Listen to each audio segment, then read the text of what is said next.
They were young, weary, and defeated.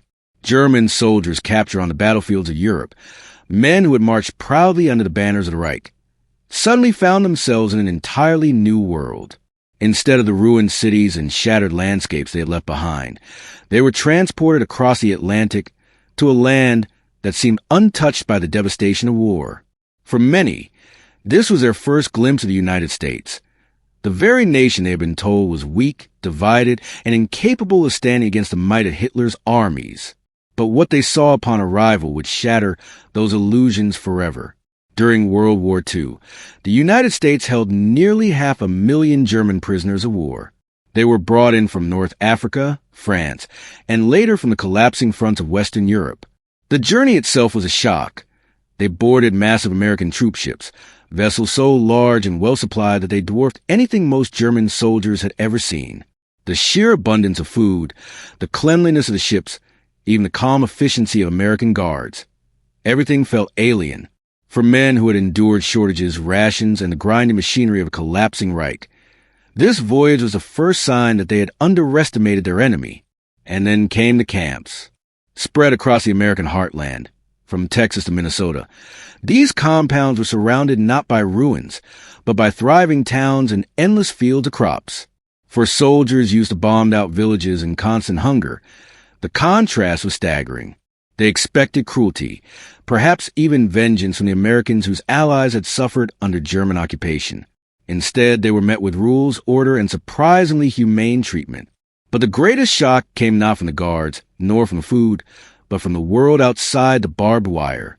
When German POWs looked beyond the fences, they saw trains rolling by with endless lines of cars, each filled with goods. They saw highways alive with trucks, cars, and machinery. They heard the steady hum of factories in nearby towns, working day and night without pause. This was not a nation strained to the breaking point by war. This was a country overflowing with energy, productivity, and confidence. What these soldiers began to realize was chilling. They had been told that America was soft, unprepared, and incapable of war.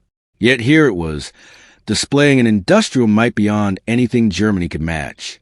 And this was only the beginning of their astonishment. Day by day, the German prisoners began to witness the true scale of America's power. Some were taken out of camps to work on farms, where they saw endless rows of wheat stretching toward the horizon. Others labored in lumber yards, orchards, or canning factories, where the sheer abundance of food left them speechless. Back home, their families rationed every crumb of bread. Here, food was so plentiful that much of it was discarded without a second thought.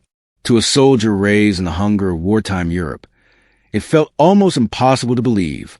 Even the ordinary Americans they encountered challenged everything they thought they knew. They saw farmhands driving tractors larger and more advanced than many military vehicles they had back in Germany. They saw teenagers casually drinking Coca-Cola, a sugary luxury that seemed unimaginable in a Europe stripped bare by war. And they saw small towns where every household seemed to own not just a radio, but sometimes even a car. How could this be? In Germany, even before the war, car ownership was rare, reserved for the wealthy or the connected. Here, it seemed almost ordinary. For many POWs, the most unforgettable moments came when they glimpsed America's factories. On guarded work details or during transport across states, they saw smokestacks rising like forests, pouring out steam and fire as machines roared inside. These were not isolated plants. They were everywhere.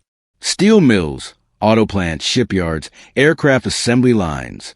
In Germany, factories had to be rebuilt after every bombing raid, running on fewer workers and scarce resources. In the United States, factories seemed endless, untouched, and fully supplied. One German soldier later recalled how he and his comrades tried to count the trains they saw rolling past. Each carried tanks, trucks, crates of weapons, even airplanes on flat cars, all moving steadily toward the coast. The sheer volume defied imagination. One train after another, as if America had an infinite supply of everything needed for war. It became clear to them the Reich had launched a fight against a giant it could never hope to outproduce. Germany might have had disciplined soldiers and advanced weapons, but America had an unstoppable arsenal, one that seemed to grow larger by the day. And the prisoners, watching from behind their fences, were perhaps the first to truly understand what this meant for the outcome of the war. For many German prisoners, the realization struck with a quiet dread. They had been taught that Germany's factories, its advanced tanks, and its disciplined soldiers would secure victory. Yet here, thousands of miles away from the front, they discovered that America's true strength lay not just in its soldiers, but in its endless capacity to build, supply, and sustain. The United States would replace every tank lost, every plane destroyed, every ship sunk, and still have more to spare. Some POWs even wrote letters home, trying to describe what they had seen. Those censors often blocked such revelations.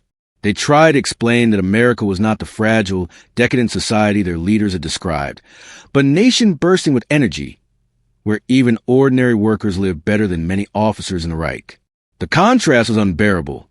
While German cities burned under Allied bombs, American cities thrived with neon lights, full shows, and music on the radio. Stories spread quickly inside the camps. One group of prisoners marveled at how American guards casually threw away uneaten food from the mess hall, food that in Germany would have fed an entire family.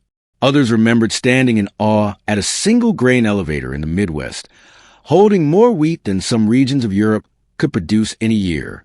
Again and again, the same conclusion echoed among them. They had been lied to, and the lie was costing their homeland everything. By the time the war ended, many German POWs left America with a sense of bitter clarity. They understood now why their armies had faltered, why the tide of war had turned against them.